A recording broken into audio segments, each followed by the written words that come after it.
I'm officially going to change this year's color from Mocha Mousse to Poop Moji Brown. We'll get into that in a second here.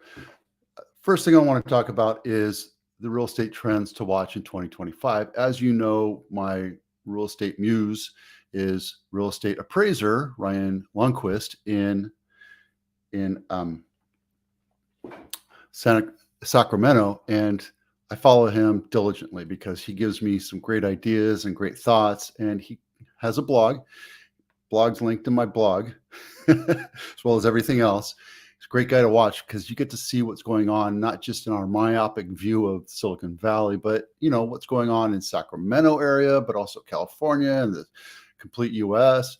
And he has a different aspect. So it's always good for me to keep an eye on what else is going on out there. And he just posted a blog called Real Estate Trends to Watch in 2025. And, we talked about this before. We're predicting crashes, but I mean, I've been predicting a crash since 2018. That's when the market plateaued a little bit and then it started going up again. What's going to happen? Sellers will continue to thaw out, meaning we're going to have more sellers put their house on market. It's absolutely happening right now. March, April, May is the time frame you want to sell here. But what you see is there's buyers all year long and there's home sales all year long. I have 6 or 7 houses up on the chopping block right now that I'm massaging. I'm on my way out to another inspection today. Sellers are being active because they know that, well, this might not be my forever home. I can probably get by with, the 7%, 6.5% rate, but I need to move because I had another child. I need to empty nest. I need to, whatever, things are going to happen. It happens. Houses will always be on the market and there will always be buyers. New construction will do well again this year. Absolutely true. There's a lot of pros and cons to new construction. I've had multiple videos about that. You can go and take a look at that. Buyer demand will thaw out again. We're not seeing rates go down much this year. If they do at all, it might go down a quarter or 0.5% over the next 12 months, which isn't much. But you can also buy the rate down and make it more affordable for you. And if you have a house that you negotiate with, you can ask the seller to help you out with that. Sales volume has increased over the last year. It's nowhere near normal. That's the median line right about here. And that's just in Sacramento region. We talk about our regions as well, right? We'll go into that in a minute. Expect buyer hypersensitivity to continue is absolutely true. Buyers are taking their time buying the right house for them. They can get into contract. They know they can pull out. They can get another house. They're not in the firestorm of 2020, 2021. They know that they can take their time. So if they're going to ask for something, they know that that's a do or die proposition. We have an offer on our house in Hollister, and we're not accepting it because the buyer is being very demanding, and we're just trying to see what the market's happening, what's happening in the market. And we also knew that we put the house on the market right before the holidays. Now that the holidays are thawing out, we'll see if we're going to have any more interest. And there we go. Gen Z is rising. There's going to be more younger people buying houses. That's just a natural fact. Obsession with gray is dead. Thank God. I never really liked the whole gray look and feel. Just didn't. It was kind of boring to me. But I can tell you that the color of the year. I mean, come on, look. It looks like the poop emoji.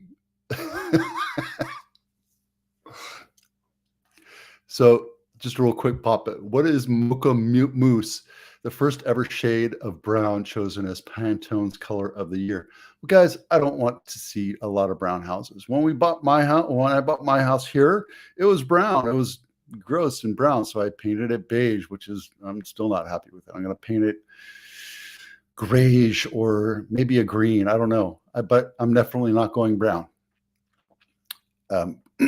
Insurance will continue to be a problem. Guys, we talk about this all the time. Fire areas are almost unaffordable. I see houses popping up out in the fire area all the time, and it's obvious why they're selling. They're like, I'm not going to pay $4,000 a year for insurance. Screw that. That's part of what's going on. So California needs to buckle down and figure this out, and maybe we'll see what happens in the next couple of years, but not this year. I think you're going to see rates continue to go up. I just saw my car insurance rates for this next year, and they're crazy. So I don't know. No price crash in 2025. Again, this is an opinion. We don't know if the market's going to crash or not. He's more tied into Sacramento. But again, we talked about it yesterday. If the market does crash, what we saw in 2018 was 18% across the United States. 18%, that's it. That's $180,000 off of $1 million. So don't expect to be affordable. I've been talking to buyers for the last 4, 5, 6, 10 years, and they're like, I'm waiting for the market to crash. I'm going to wait for the market to crash. Well, it's not a good thing, because if the market does crash, then more buyers will enter the market. There's more competition, and the prices will stabilize out. So that's a bad theory, and you're going to be a forever renter. The best time to buy is when the market is high, is in transition, and right now we're in transition.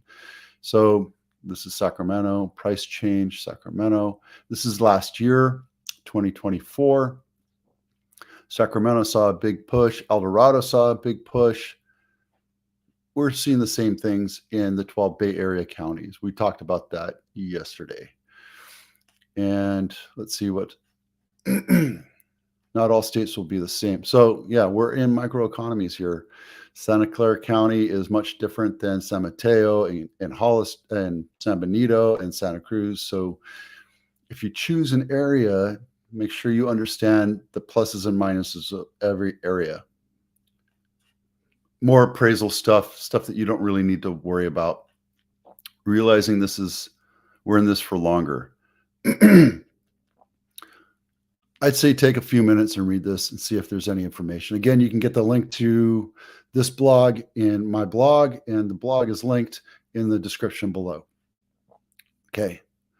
This segment of the episode is brought to you by the Home Inspection Checklist. If you haven't dropped it down yet, download it. Take a look at it. It's great. Spring's coming. Great time to start your honey-do list, if anything, and get moving on that. This is Bank-Owned Property of the Week. This is in Antioch, not my listing. This is $789,000 for a 5-bedroom, 3,300 square foot house built in 1998. Yep. And it looks like there's a problem with bank owns is that you, as the buyer, are now required to kick out the old owner.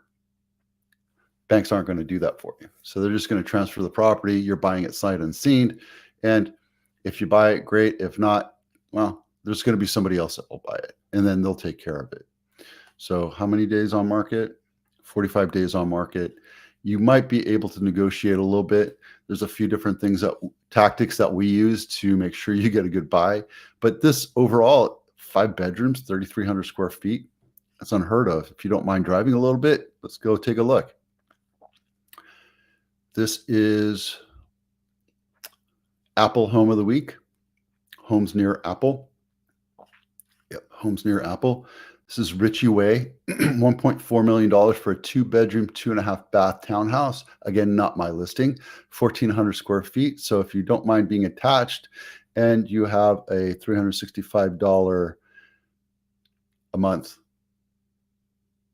HOA fee on top of the very high price of $1.4 million for a townhouse for 2 bedrooms, that's a decent buy. And the reason why I picked it is because it is close to the Apple campus. So you can walk to work. Maybe bunk beds are in your future.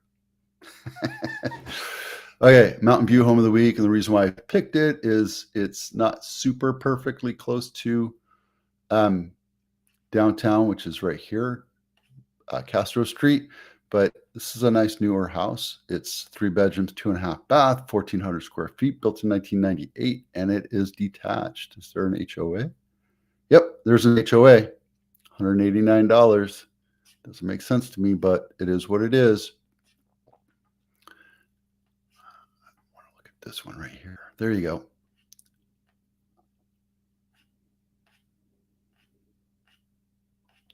Yeah, nice newer, but guys, it's an HOA. That's too bad. There you go. Mountain View Home of the Week. And 40 days on market, we have 86, which is far lower than what we saw in December or over the last year. And 90 days on market, we're at 48. Bank owns in the Bay Area are 65, and in all of California, 202. Right now, San Jose has 234, sorry, 234 homes for sale in San Jose. We need to be at about 1,000. So there is pent-up demand. Buyers have waned because of the holidays, but they're coming back. So if you're thinking about selling, this is a time to get your house on the market. Make sure it looks nice because buyers are sensitive. Price it right, and it'll sell fast. 21 cent pending, 47 closed from the last month. And then Santa Clara County, we only have 500 homes for sale. We need to be at about 2,000. So again, it's the winter months. People are chilling out. They're getting back to school, back to work. They just had 2 weeks off, kind of working, but not really. So there you go. All right. I'm off to my appointment. I got to take a shower, but I'm off to my appointment. Wish me luck. I'm Vito with Abitano. We'll see you out there.